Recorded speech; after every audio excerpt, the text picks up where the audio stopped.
রহমতুল্লাহ। প্রিয় দেশবাসী, জাতির এক যুব সন্ধিক্ষণে আমরা আজ আপনাদের সামনে হাজির হয়েছি। প্রথমেই আমি আল্লাহ রাব্বুল আলামিনের অসংখ্য কোটি শুকরিয়া আদায় করছি। দীর্ঘ 15.5 বছরের জুলুমের একটি জগদ্দল পাথর আল্লাহ তাআলা আজকে এই জাতির বুকের উপর থেকে সরিয়ে দিয়েছেন। আলহামদুলিল্লাহ রাব্বিল আলামিন। এর পুরোপুরি কৃতিত্ব আল্লাহ রাব্বুল আলামিনের। আর জমিনে আমাদের কলিজার টুকরা যুবক সন্তানেরা তারা জীবন বাজি রেখে জাতিকে কঠিন জুলুমের জাতাকল থেকে মুক্ত করার জন্য তারা যে আন্দোলনের সূচনা করেছিল, আল্লাহ তাআলা তাদের সেই আন্দোলনকে কবুল করেছেন। কিন্তু এই আন্দোলন এমনি এমনি আজকের এই পর্যায়ে আসে নাই। শত প্রাণের বিনিময়ে, অসংখ্য ভাই বোনের আহত হওয়ার বিনিময়ে, রক্তের বিনিময়ে আন্দোলন আজকে এই জায়গায় এসে পৌঁছেছে। অতএব আমি প্রথমেই জাতির সেই সমস্ত বীর সন্তানদের প্রতি গভীর শ্রদ্ধা জ্ঞাপন করছি যাদেরকে অন্যায়ভাবে খুন করা হয়েছে। আল্লাহ তাআলার দরবারে দোয়া করি আল্লাহ তাআলা তাদেরকে উত্তম মর্যাদা দান করুন এবং ঈমানের সাথে যারা বিদায় নিয়েছে আল্লাহ তাদেরকে শহীদ হিসাবে কবুল করুন। প্রিয় দেশবাসী, এর পাশাপাশি যারা আহত হয়েছে সেই আহত ভাইদের আমি সুস্থতা কামনা করছি মহান মনিবের দরবারে।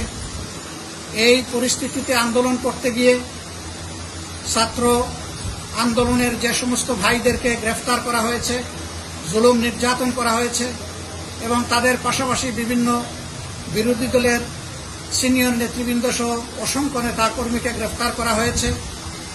পাশাপাশি অনেক সাধারণ মানুষকে, নিরীহ মানুষকেও গ্রেফতার করা হয়েছে। অবিলম্বে আমরা তাদের মুক্তি দাবি করছি। সম্মানিত দেশবাসী, জাতির এই যুব সন্ধিক্ষণে আমাদের উপর এক বিরাট দায়িত্ব এসে অর্পিত হয়েছে। এই দেশ আমাদের, এই দেশকে আমরা সকলেই ভালোবাসি। এই দেশে যারাই জন্মগ্রহণ করেছেন তারা সকলেই এই দেশের গর্বিত নাগরিক। এতদিন তাদের মানবাধিকার এবং নাগরিক অধিকার ছিল না, এখন তাদের অধিকার তাদেরকে ফিরিয়ে দেওয়ার অবিলম্বে ব্যবস্থা করতে হবে। আজকে আপনারা হয়তো ইতিমধ্যেই জেনেছেন যে মহামান্য রাষ্ট্রপতির সাথে বিভিন্ন রাজনৈতিক দলের বৈঠক হয়েছে, সেখানে আমরাও ছিলাম। অর্থবহ আলোচনা হয়েছে। আশা করছি অতি দ্রুত বর্তমান এই অবস্থা কাটিয়ে উঠে জাতি একটা শৃঙ্খলা এবং শান্তির দিকে ফিরে আসতে পারবে ইনশাআল্লাহ। এই মুহূর্তে আমাদের বিশেষ অনুরোধ, এইখানে সংখ্যালঘু এবং সংখ্যাগুরু বলে কিছু নেই, সকলেই বাংলাদেশের নাগরিক। সকল ধর্মমতের মানুষের প্রতি আমাদেরকে পূর্ণ শ্রদ্ধা জ্ঞাপন করতে হবে। সকলের ধর্মীয় প্রতিষ্ঠান, বাড়িঘর, ব্যবসা প্রতিষ্ঠান, এর প্রতি আমি প্রিয় দেশবাসীকে অত্যন্ত যত্নশীল নজর রেখে কোনো লোক যাতে এখান থেকে কোনো ফায়দা হাসিল করতে না পারে, তার উপর কোনো আক্রমণ না করে, কোনো ধর্মীয় প্রতিষ্ঠান ক্ষতিগ্রস্ত না হয়, এই ব্যাপারে সকলকে সতর্ক থাকার জন্য আমি অনুরোধ জানাচ্ছি। বিশেষ করে আমাদের দলীয় নেতা কর্মীদেরকে আমি বলবো যে অতীতে আমাদের এই ঐতিহ্য আছে, আমরা পাহারাদারের ভূমিকা পালন করেছি।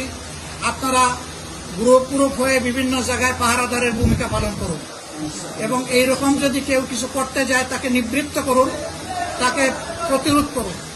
এটা জাতির জন্য কোনো কল্যাণ বয়ে আনবে না। প্রতিশোধে, প্রতিহিংসায় কোনো মুক্তি নাই। শান্তির দিকেই আমাদেরকে আগাতে হবে। আমি আশা করব প্রিয় দেশবাসী, এই দেশটাকে একটা শান্তি সমৃদ্ধির দেশ হিসাবে আমাদের এই আহ্বানকে তারা গ্রহণ করবেন এবং সহযোগিতা করবেন। পাশাপাশি আইন শৃঙ্খলা, বিশেষ করে সামরিক বাহিনীর লোকদেরকে অনুরোধ করব, এই সময় আপনাদের উপরে জাতির নিবু নিবু আশা টিকে আছে। আপনারাও আপনাদের দায়িত্ব অত্যন্ত সৎ সাহসের সাথে, দৃঢ়তার সাথে পালন করুন এবং ন্যায়সঙ্গত সকল কাজে ইনশাল্লাহ আপনারা আমাদেরকে পাশে পাবেন। কিন্তু আপনাদের প্রতি অনুরোধ থাকবে যে আপনাদেরও বাহিনীর কেউ যাতে কোনো ধরনের অঘটন ঘটিয়ে না বসেন অথবা কোনো সীমা অতিক্রম না করেন, সেই ব্যাপারে আপনারাও দৃষ্টি রাখবেন। এই প্রতিষ্ঠানগুলোকে রক্ষা করার জন্য, দেশবাসীর সম্পদ, ইজ্জত এবং জীবন রক্ষা করার জন্য আপনাদেরকেই মূলত এগিয়ে আসতে হবে। আমরা কথা দিচ্ছি যে ইনশাআল্লাহ আমরা আপনাদের পাশে থাকব। প্রিয় দেশবাসী, আপনারা ভালো থাকুন। আগামীর একটা ভালো প্রত্যাশায় আসুন আমরা অপেক্ষা করি। আমরা আশা করছি ইনশাআল্লাহ আল্লাহর সাহায্য আমরা পাব এবং এই জাতি জুলুম থেকে মুক্তি পাবে।